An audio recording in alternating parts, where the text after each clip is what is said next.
আপনি তাহাজ্জুদের নামাজ পড়েন, এরপরে আযান করবেন, আযানের পরে ফজরের নামাজ পড়েন। তাহলে সর্বোচ্চ আপনার সময় ব্যয় হবে আধা ঘন্টা পরে আবার ঘুমিয়ে যান, আধা ঘন্টা পরে আবার ঘুমিয়ে যান। আপনি একবার রাতে 2টার সময় উঠলেন, আবার ফজরের নামাজের টাইম উঠলেন, তাহলে আপনার ঘুমও হবে না, ঘুমও যেতে হবে, নামাজও পড়তে হবে, দুইটাই করতে হবে। ফজরের নামাজের 15 মিনিট আগে উঠেন, তাহাজ্জুদের নামাজ পড়ে ফজরের নামাজ পড়েন, ফজরের নামাজ পড়ে ঘুমিয়ে যান। তাহলে আধা ঘন্টা জাগ্রত থাকা কোনো ব্যাপার না। আল্লাহ আমাদেরকে এই বিশেষ করে জিলহজ্জের এই 10 দিন আমাদেরকে ইবাদত করার তৌফিক দান করুন। আমি দোকান করার তৌফিক চাইয়া এই তাহাজ্জুদের নামাজ বান্দার গুনাহ মাফ করে দেয়। অমুনহিয়াতুল আনিল ইসমি, বান্দাকে গুনাহ থেকে দূরে রাখে। একবার তাহাজ্জুদের নামাজ অত্যন্ত গুরুত্বপূর্ণ। তাহাজ্জুদের নামাজের পরে আপনি মাগরিবের নামাজ পড়ে চাইলে সালাতুল আওয়ামিন পড়তে পারেন, সূরা রাকাত সালাতুল আওয়ামিন করেন। আপনি তাহিয়াতুল নামাজ শুধু জুমার দিন নয়, তাহিয়াতুল নামাজ যতবার রুজু করবেন আপনি ততবার পড়তে পারেন। হযরত বেলাল রাদিয়াল্লাহু তাআলা কে রাসূল করিম দেখছেন উনি জান্নাতে হাঁটতেছেন, ঠিক আছে? বেলাল, তোমার খবর আওয়াজ এখানে কেন শুনি, তুমি কি ইবাদত করো? তো বললেন বেলাল রাদিয়াল্লাহু তাআলা আনহু, আমি হুজুর আমি বেশি ইবাদত করতে পারি না, শুধু নামাজ তো ফরজগুলো পড়ি। আমি যখন ওযু করি তখন আমি 2 রাকাত নামাজ পড়ি। সাল্লাইতু রাকাতাইনে বাদা ওযু করে আমি 2 রাকাত নামাজ পড়ি। এটা তাহিয়াতুল ওযু। এই তাহিয়াতুল ওযুর কারণে মেরাজ শরীফে হযরত বেলাল রাদিয়াল্লাহু তাআলা খরমের আওয়াজ শুনেছেন। মেরাজ শরীফে সামিতু তাফানা আলাইহি হাদিস শরীফে এভাবে আছে, হে বেলাল তুমি কি ইবাদত করো বলো, তোমার খরমের আওয়াজ আমি এখানে কেন শুনলাম, জান্নাতে তোমার খরমের আওয়াজ কেমনে শুনলাম? আমি 2 রাকাত নামাজ পড়ি। তাহিয়াতুল ওযুর নামাজ, দখলুল মসজিদের নামাজ, এগুলো সবসময় পড়া যায়।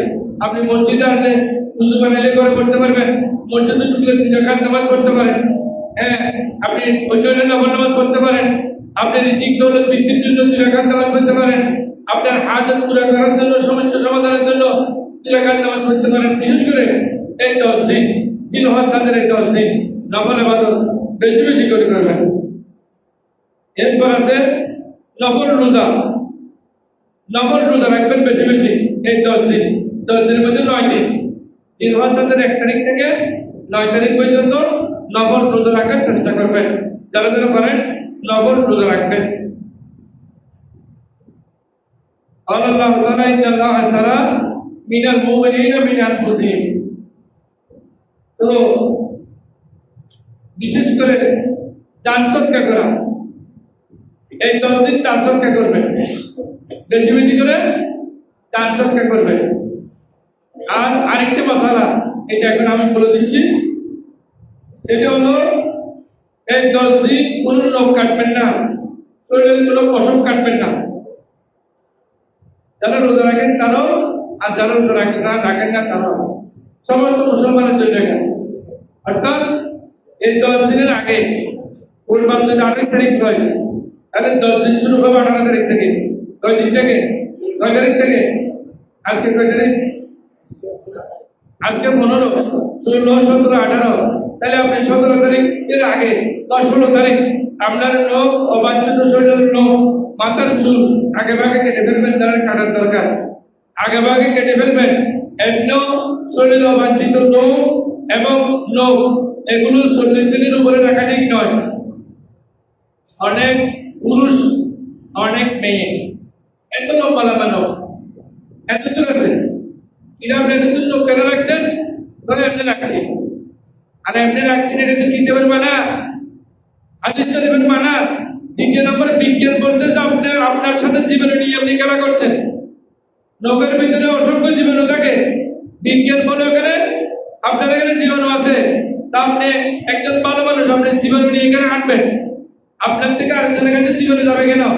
এত দূর নখ, এত বছর নখ আছে অনেকে অবাঞ্ছিত নখ, এগুলো 40 দিনের ভিতরে একবার কাটতে হবে কমপক্ষে। এই মশলাটা কে রাখবেন? সুতরাং এগুলো আগে ভাগে কেটে রাখবেন।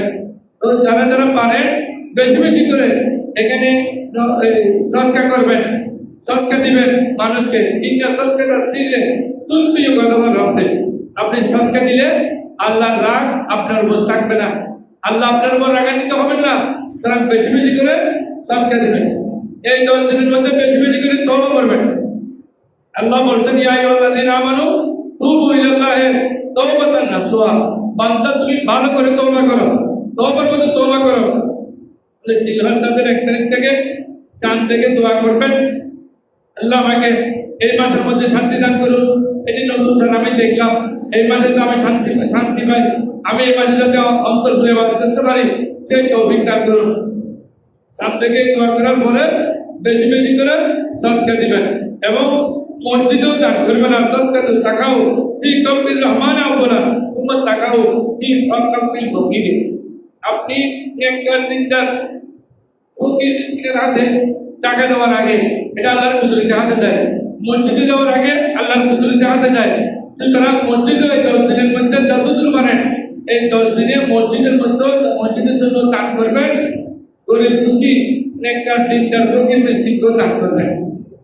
এরপর জিলহজ্জের 9 তারিখ ফজরের নামাজের পর থেকে, জিলহজ্জের 9 তারিখ ফজরের নামাজের পর থেকে বলেন আমার সাথে, আল্লাহু আকবার, আল্লাহু আকবার, আল্লাহু আকবার, আল্লাহু আকবার, লা ইলাহা ইল্লাল্লাহ, আল্লাহু আকবার, আল্লাহু আকবার,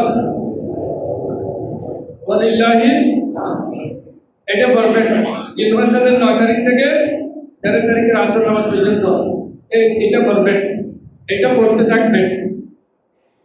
এরপর এই 8 নম্বর হলো 1 তারিখ পর্যন্ত, 1 তারিখ থেকে আপনার 10 তারিখ পর্যন্ত শরীরের কোনো অবাঞ্ছিত রোগ না কাটা। 9 নম্বর ইস্তেগফার করা, বেশি বেশি ইস্তেগফার করা, আল্লাহর কাছে বেশি বেশি গুনাহ মাফ চাইবেন। হাদিস শরীফে এসেছে, ইন্নাল মুমিনা ইযা আযনাবা কানাত নুকতাতুন সাওদাউ ফি কলবিহি। বান্দা যখন একটি গুনাহ করে তখন তার দবদবে সাদা এই কলবের ভিতরে, হাড়ের ভিতরে একটি একটি কালো দাগ করে, আরেকটি করে আরেকটি করে আরেকটি করে আরেকটি করে, এমন করতে করতে এই দবদবে সাদা এই কলমটি কালো হয়ে যায়। যখন কালো হয়ে যায় তার কাছে আর ভালোটা ভালো লাগে না, ভালোটা খারাপ লাগে, খারাপটা তার কাছে ভালো লাগে, কারণ তার এখানে কালো হয়ে গেছে। এখানে কি হয়ে গেছে? কালো। তাহলে গুনাহ করলে এখানে স্মুথ করে দাগ করে, সাদা কাপড়ে 1টা 2টা 3টা 4টা দাগ করলে যেমন অনেক দুধটাকে দেখা যায়, কলমের মধ্যে এভাবে দাগ করে। এই দাগ যাদের করেছে, দাগ করে না এমন মানুষ তো কম, দাগ করে না এমন মানুষ আছে নবীগণ। ওইভাবে দাগ কিছু না কিছু করে তো বললে মাপ চাইতে হবে আল্লাহর কাছে। মাপ চাইলে যখন আল্লাহ মাফ করে দেন তখন কালো স্পুটে চলে যায়, কালো দাগটা চলে যায়। হাদিস শরীফে এসেছে, নকতাতুল সাওদা কালো দাগ করে তার কলবে এই তাওবা, সে যদি সঠিকভাবে তওবা করতে পারে, ওয়াস্তাগফারা, এবং সে যদি গুনাহ মাফ চাইতে পারে সঠিকভাবে, সুফিয়াম কলবু, তখন তার কলব একবারে পরিষ্কার হয়ে যায়, তার কলব পরিষ্কার হয়ে যায়। সাবল লাগালে কি কলব পরিষ্কার হবে? কথা বলেন যুবকেরা, একটু বলেন, সাবল লাগালে দুপুরের সামটা পরিষ্কার হবে? কলবের যে দাগ করছে, দুনিয়ার কোনো ওষুধ দিলে কি এই দাগ চলে যাবে? না, এই দাগের ওষুধ হলো একটি, সেইটা কি? সেটা হলো তওবা করা, সঠিকভাবে তওবা করা। অনেকে কান দুইটা ধরে মুখের মধ্যে দুইটা তারপর মারে, এটার নাম তওবা না। তওবা মানে আর রুজু আনিল মাসিয়াতে, আল্লাহ আমি যদি গুনাহ করেছি, আমি আজ থেকে গুনাহ থেকে ফিরে যাব, আর গুনাহ থেকে যাব না, গুনাহ আর করব না, এইভাবে আল্লাহর কাছে ওয়াদা করার নাম হলো তওবা। এই তওবা সঠিকভাবে করতে পারলে আল্লাহ আবার পরিষ্কার করে দেন। 10 নম্বর পবিত্র কোরআন মাজিদ তেলাওয়াত করা। এই 10 দিনে বেশি বেশি কোরআন মাজিদ তেলাওয়াত করবেন। আল্লাহ বলছেন, এবার পর্যন্ত রাসূল করিম সাল্লাল্লাহু আলাইহি ওয়াসাল্লাম বলছেন, ইকরাউল কোরআন ফাইন্নাহু ইয়াতি ইয়াউমাল কিয়ামাতে শাফিয়্যান লিআসহাবি। আপনারা বেশি বেশি করে কোরআন শরীফ তেলাওয়াত করেন, আর যখন আপনার দুর্দিন আসবে, যখন আপনি পরকালে বিপদ করে যাবেন, তখন ওই বিপদের মুহূর্তে এই কোরআন শরীফ আপনার জন্য সুপারিশ করবেন। বড় করে বলি সুবহানাল্লাহ। তাই আবার এখানে অনেক মৌলবী এখানে বলেছেন, কিয়ামতের ময়দানে নবী আমাদের তো সুপারিশ, আমাদের জন্য সুপারিশ করা তো দূরের কথা, নবী কি আল্লাহর কাছে কি বলবেন, নবীজি কি উত্তর দিবেন, নবীজি কোন দিকে যাবে এটা নবীজিও জানেন না। বড় করে বলেন না, সবাই বলেন নাউযুবিল্লাহ। এখানে বলেন কোরআন শরীফ সুপারিশ করে, আর ওই শয়তান মৌলবী বলে নবীর কি অবস্থা হবে নবী জানে না। তাই বলে চারটা কিছু শয়তান মৌলবী এখন বের করেছে, যেগুলো হলো ফেসবুক মাখা মৌলবী, আর যেগুলো হলো টেলিভিশন মাখা মৌলবী। টেলিভিশন আর ফেসবুক ছাড়া ওদের আর কোনো মাঝে ময়দানে এসে কোনো ভালো আলমের সাথে বসে কোনো ধরনের বহস করার, ডিবেট করার কোনো শক্তি তাদের নাই, জ্ঞান নাই, জ্ঞান শূন্য। এখানে কথা একটা বলে দেবে, কোন থেকে আবিষ্কার করে নিজেও জানে না, তার পকেট থেকে কথা একটা বের করে দিবে। এখানে বলছেন কোরআন শরীফ যেটা নজরুলের উপর নাযিল হয়েছে, কোরআন শরীফ যদি সুপারিশ করতে পারে, যার উপর নাযিল হয়েছে তিনি সুপারিশ করতে পারবেন না, কোন বিবেকে বলছো? তুমি কয় নম্বরে মুসলমান? তুমি 2 নম্বরে মুসলমান, 2 নম্বরে মুসলমান, তোমার ঈমান নাই। আর নবী সুপারিশ করতে পারবে না যেখানে বলতেছো। আমাদের সাধারণ মানুষ মামুনেরও জানে মশালা কি, যে একজন আলেম পরিবার পরিজনের জন্য সুপারিশ করবেন হাদিস শরীফ, ওয়াসাফাহু ফি 10 মান ওয়াজাবা আলাইহিন নাম।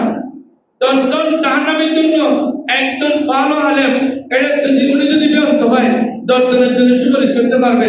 আর ওই বাক্য মৌলবী সেই বলে নবীও সুপারিশ করতে পারবেন না, নাউযুবিল্লাহ। একজন টাটকা সকাল মৌলবী আমাদের দেশ সহ ওয়ার্ল্ডের বিভিন্ন জায়গায় বের হয়েছে, আল্লাহ ওদেরকে হেদায়েত করুক, আমিন বলেন। 11 নম্বর মাসালা মাসের শিক্ষকেরা, আপনার এই 10 দিনের মধ্যে যতদূর পারেন মাসালা মাসের জানবেন। গরু বাজারে গেলে তো এখন গরু বিরিয়ানি ফতোয়া দেন, গরু বিরিয়ানি বলে দেন না, খানা শিখে সবার বয়স কোরবান হয়ে যাবে। এই সদাগর যদি ফতোয়া দিতে পারতো তাহলে এতগুলো মৌলবী 30 বছর লেখাপড়া করার কোনো প্রয়োজন ছিল? সিনিয়র খানা যদি সমান হয়, গরুর বয়স যদি 1.5 বছর হয়, কোরবানি হবে? কথা বলেন। ও তারপরে দাঁত দুইটা তো সে ফেলে দিতে পারে,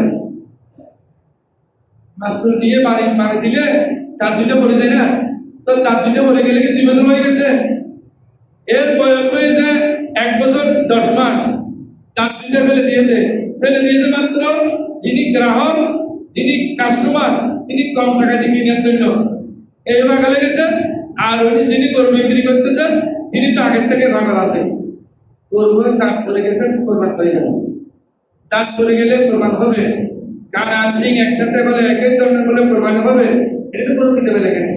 বরং লেখছে যে গরুর যদি 2 বছর বয়সের চেয়ে 1 দিন কম হয়, ছাগলের যদি 1 বছরের 1 দিন কম হয়, কোরবানি হবে না। আপনার টাকা নেই, আপনার গরু তো কোরবানি ওয়াজিব নয়। আপনি তারপরে 70,000 দিন গরু একটা সাইডে 60,000 দিন গরু চাইতেছে কেন? 60,000 থেকে গরু পাওয়া যায়, কোরবানি হবে যেমন গরু তো 60,000 50,000 দিয়ে পাওয়া যায় না। আপনি 5,000 থেকে কষ্ট করে কোরবানি করার জন্য লাগাতে গেছেন কেন? কোরবানিও হবে না, কিছু হবে না, মাংসও নেই, কোরবানিও নেই। এই ছোট গরুর মধ্যে মাংসও তো নেই, কোরবানিও তো নেই, কোরবানিও তো হবে না। 2 বছরের গরুর বয়স যদি 1 দিন কম হয়, কোরবানি হবে না। ছাগলের বয়স যদি 1 বছর থেকে 1 দিন কম হয়, কোরবানি হবে না। তাহলে আপনি কয়বার বয়ে নেবেন?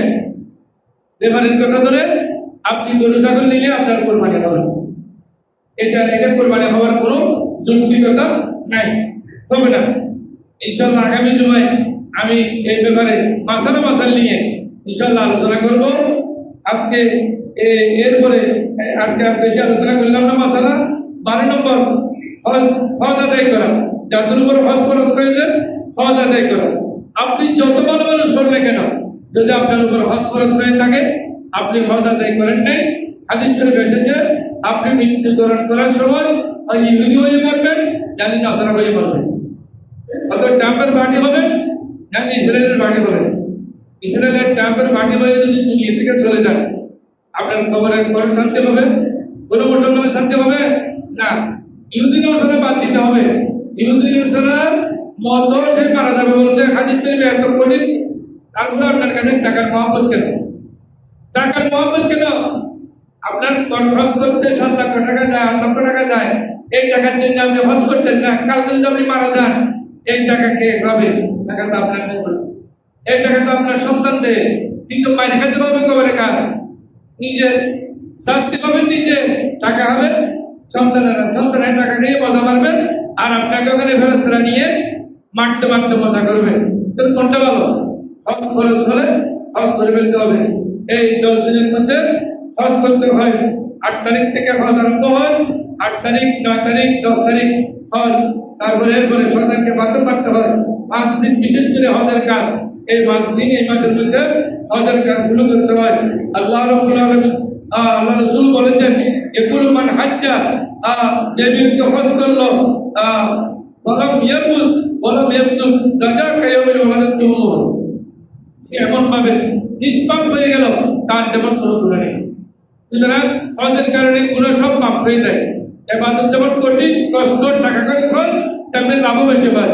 তারা যাদের উপর হজ করো তারা হজ করে নেবেন, হজ বাদ দেবেন না। 13 নম্বর, ওমরা করবেন। আর ওমরা দুইটার ওমরা কাফারাতুল মা বাইনাহুমা, এই হজ এবং ওমরার মধ্যখানে যত রকমের গুনাহ হয় আল্লাহ গুনাহগুলো মাফ করে দেন। এরপরে হলো 14 নম্বর, হজ আদায় করার পরে আল্লাহ তাআলার উদ্দেশ্যে আল্লাহর সন্তুষ্টির জন্য কোরবানি দেওয়া, বিশেষ করে কোরবানি দেওয়া। এই কোরবানি অনেকে টাকা বড় দেয় না, কেন? সেই হিসেব করে আমি যদি কোরবানি দিই, 1 কেজি কোরবানি দিই, তাহলে আমার ঘরে আমার বাঘের গোশত পাবো যে 9 কেজি থেকে 10 কেজি। আর যদি আমি কোরবানি না দিই তাহলে আমাকে মানুষ গোশত দান করবে যে 2 মণ। নাউযুবিল্লাহ। যাদের উপর কোরবানি করো তারা কোরবানি দিবেন, কোরবানি করবেন না। এই 15টি কাজ, বিশেষ করে এই 15টি ইবাদত এই জিলহজ্জের 1 থেকে 10 তারিখের মধ্যে আল্লাহ রাব্বুল আলামিন আমাদেরকে করার জন্য তৌফিক দান করুন। আমিন।